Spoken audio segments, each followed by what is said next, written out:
Hoy tenemos como invitado al doctor Germán Escarrá, a quien le damos la bienvenida. ¿Cómo está, doctor? Mi respeto. Bienvenido. Germán Escarrá es integrante de la Asamblea Nacional Constituyente, profesor universitario, experto en Derecho Constitucional, también ha sido abogado laboral, en fin, tiene una larga experiencia pues en lo que llaman el foro. Así que, y por supuesto también en la actividad política. Bienvenido, porque creo que hay muchos temas. Cómo no, Vladimir, a la orden siempre. Y por supuesto que me gustaría comenzar por la evaluación que hace el doctor Germán Escarrá de la actual coyuntura política del país. ¿Cuál es su lectura de estos 6 meses de gobierno del presidente Nicolás Maduro? Bueno, como tú sabes, son producto de una situación muy compleja, difícil.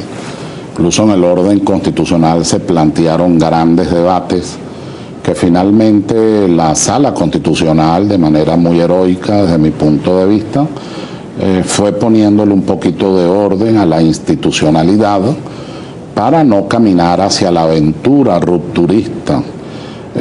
Y se encaminó inmediatamente la nueva presidencia en el marco de la institucionalidad constitucional y por supuesto el cumplimiento de un programa social, económico y político en medio de una crisis difícil, de una crisis económica.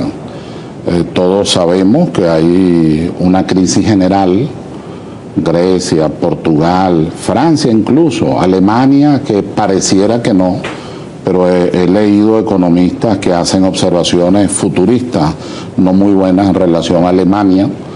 Lo mismo se puede decir de los Estados Unidos, que conozco más directamente porque soy asesor de algunas empresas allá.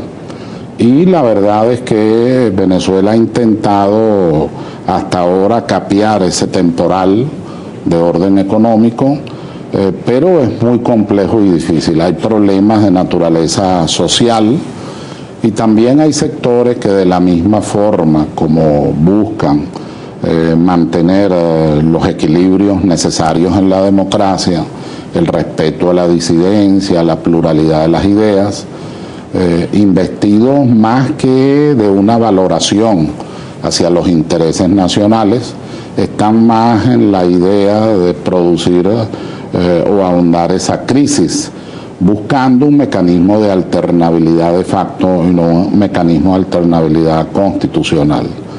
En medio de esa crisis se han tomado decisiones, algunas pudiéramos criticar, yo he criticado algunas en realidad. Vamos a recordar, por ejemplo. Y yo, por ejemplo, pienso que la ley habilitante debería estar orientada de manera fundamental hacia el elemento económico. Pero sobre la base de consultas a todos los sectores, no solamente a los sectores conocidos, a la organización de las empresas, del comercio, de los bancos, a los sectores sociales, a los sectores sindicales, no, también a los expertos que pudieran no pensar como piensan los economistas asesores del gobierno.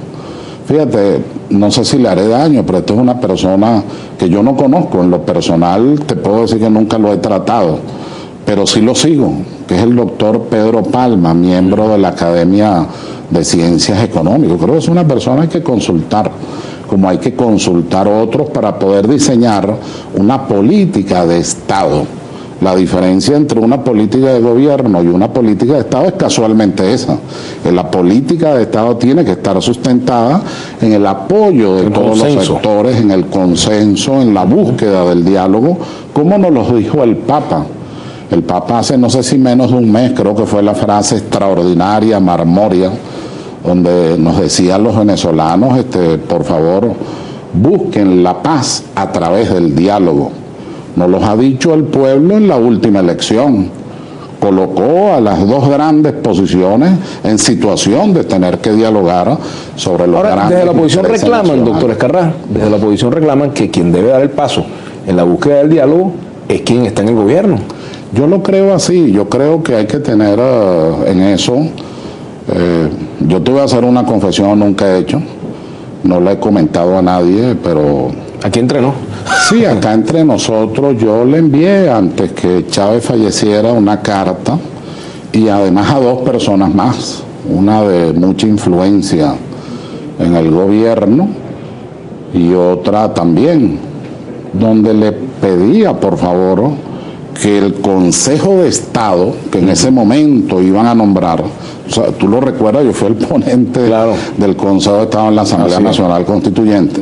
Entonces le decía que por favor fuera ese el punto plural de todos los sectores de la vida de la nación. El presidente tenía ahí la oportunidad, por la manera como fue concebido, no solo de nombrar representantes de los poderes, sino representantes también de la oposición, donde hay gente muy valiosa que tiene muchísimo que aportar y muchísimo que decir para beneficio del país, porque de lo que se trata es de los intereses de la República, de los intereses de la nación, de los intereses del pueblo venezolano, más que los intereses particulares o sectoriales. Doctor Ezcarrá, entonces usted le recomendaría al gobierno, en síntesis, que impulse una política de diálogo. Claro, es que es necesario. ¿Y a la oposición qué le recomendaría? Y a la oposición le recomiendo ir en la búsqueda de más contenidos en el discurso. Ya el discurso antagónico, irreductible, de ladronar a todo el mundo, de descalificar a todo el mundo, de esas presiones a veces totalmente inútiles, es como una paranoia inútil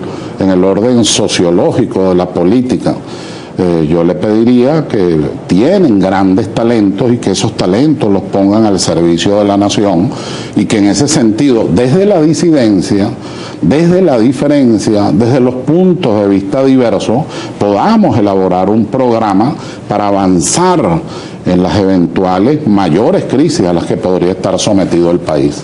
Bueno, yo le preguntaría al doctor Germán Ezcarrá si a él le correspondiera colocarle una definición a Germán Ezcarrá, ¿cómo lo definiría? ¿Lo definiría como un independiente, como un disidente, como un opositor, un exopositor, un exchavista, un chavista crítico? ¿Cuál sería la definición que Germán Ezcarrá tiene de sí mismo?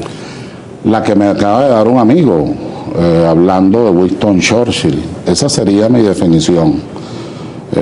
Churchill tiene frases marmorias, extraordinarias, en los más diversos momentos, pero un momento cuando él del Partido Conservador pasa al liberal y después otra vez al Partido Conservador, y donde aclara lo que son los intereses en un momento tan dramático para la vida de la humanidad, no solo de Inglaterra.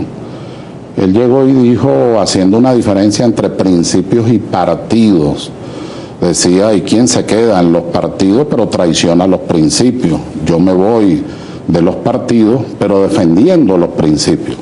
Se trata entonces de colocarme en el humanismo de los principios y los valores. Si eso supone mantener distancias, si eso supone colocarme en una postura independiente, de evaluación crítica, pero que permita un aporte definitivo junto con otros extraordinarios venezolanos, no lo estoy diciendo de mí, de otros, sin lugar a dudas, que lo hago. Primero son los principios que los partidos, que los sectores, que los grupos, porque en los principios están los intereses de Venezuela. Te doy un ejemplo.